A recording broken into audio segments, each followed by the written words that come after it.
Oke, apa kabar teman-teman? Kali ini kita akan coba ganti sendiri oli Yamaha NMAX 2023 menggunakan oli dari Shell AX7 untuk Matic, Super Matic atau apa ini? Pokoknya warnanya biru. Nah, ini cara ngecek aslinya adalah ada kode barcode di balik stiker tutupnya. Silakan dibuka dan di scan ya. Nah, kalau sudah di scan muncul di halaman ac.shell.com dan langsung digeser toggle-nya seperti yang dicontohkan, lalu kelihatan kodenya. Nah, itu kalau hijau berarti aman, olinya asli dan kodenya belum pernah digunakan sebelumnya. Oke, untuk membuktikannya kita coba scan sekali lagi kode tersebut.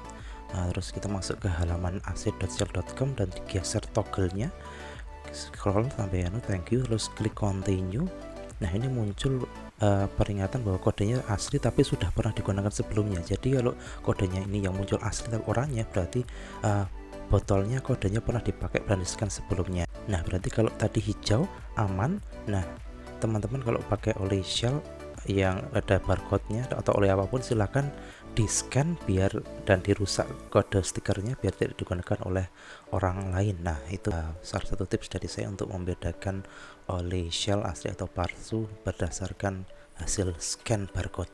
Oke, ini kita coba pakai lubang kecil dulu. Bautnya kan ada dua, yang kecil dan besar. Kita pakai lubang kecil dulu, pakai kunci pas 12. Nanti lalu kita tampung oli bekasnya ke dalam bak penampungan.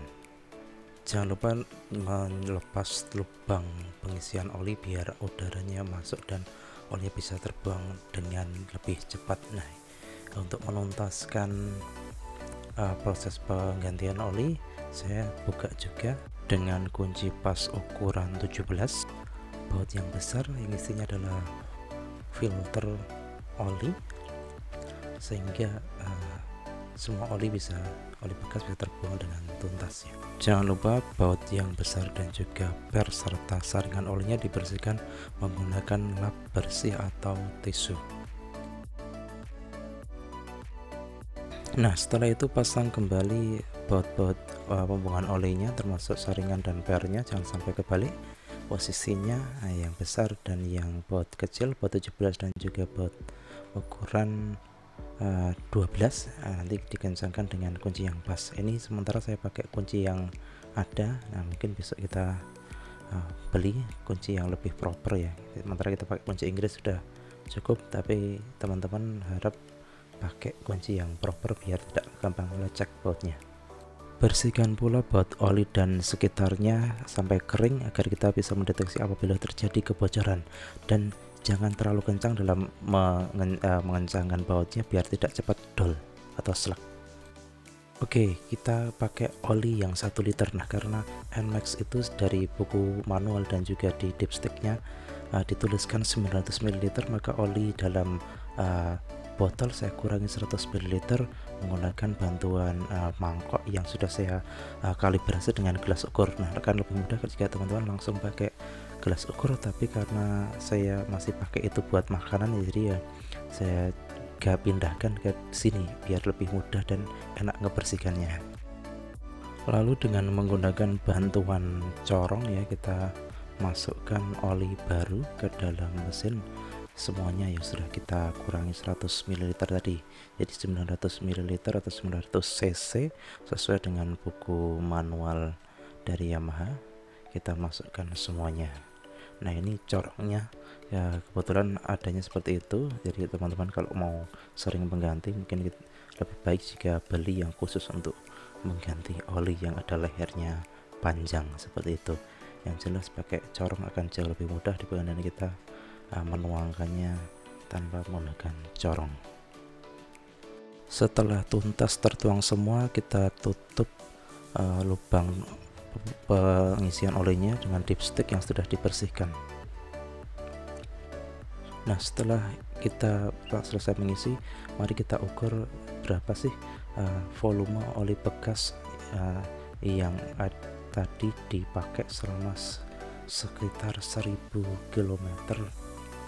Nah, apakah terjadi penyusutan? Nah, mari kita ukur. Saya ini mengukur dengan menggunakan bantuan bekas botol yang saya beri Ini sudah saya kalibrasi juga dengan gelas ukur, jadi maksimal 900 ml.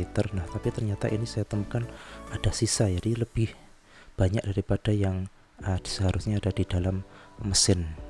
Lalu sisanya kita tuang ke dalam tadi mangkok yang ada kalibrasi 100 ml.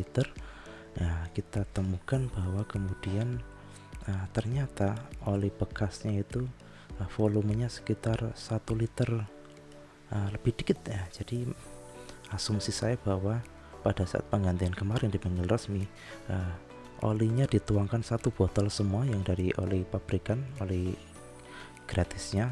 Lalu kemudian bautnya pembuangan yang ada filternya tadi masih terlihat kering, sehingga saya asumsi belum pernah dibuka, dan dibukanya tadi memang agak keras ya, dibandingkan dengan baut yang ring 12 atau baut kecilnya. Jadi kesimpulan saya dari pihak bengkel resmi Yamaha-nya tidak membuka tadi filternya dan juga langsung mengisikan 1000 ml atau 1 liter lebih dari spesifikasi yang tertera di buku panduan pemilik. Nah ini bisa menjadi catatan bagi teman-teman yang mengganti oli, agar diperhatikan volumenya di samping jenis oli dan kualitas oli. Volume ini penting karena kalau terlalu sedikit tentu akan berbahaya bagi mesin, jika terlalu banyak juga akan membuat kinerja pompa oli menjadi lebih berat.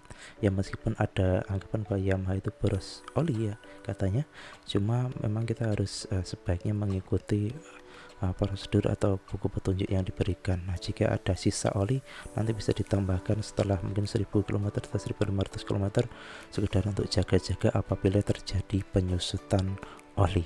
Setelah ganti oli kita reset MID nya di trip oli, kita cari menu oil pada saat berhenti ya ini, terus ditekan selama 5 detik, timer kedip, terus kita tekan lama lagi sampai netral atau 0.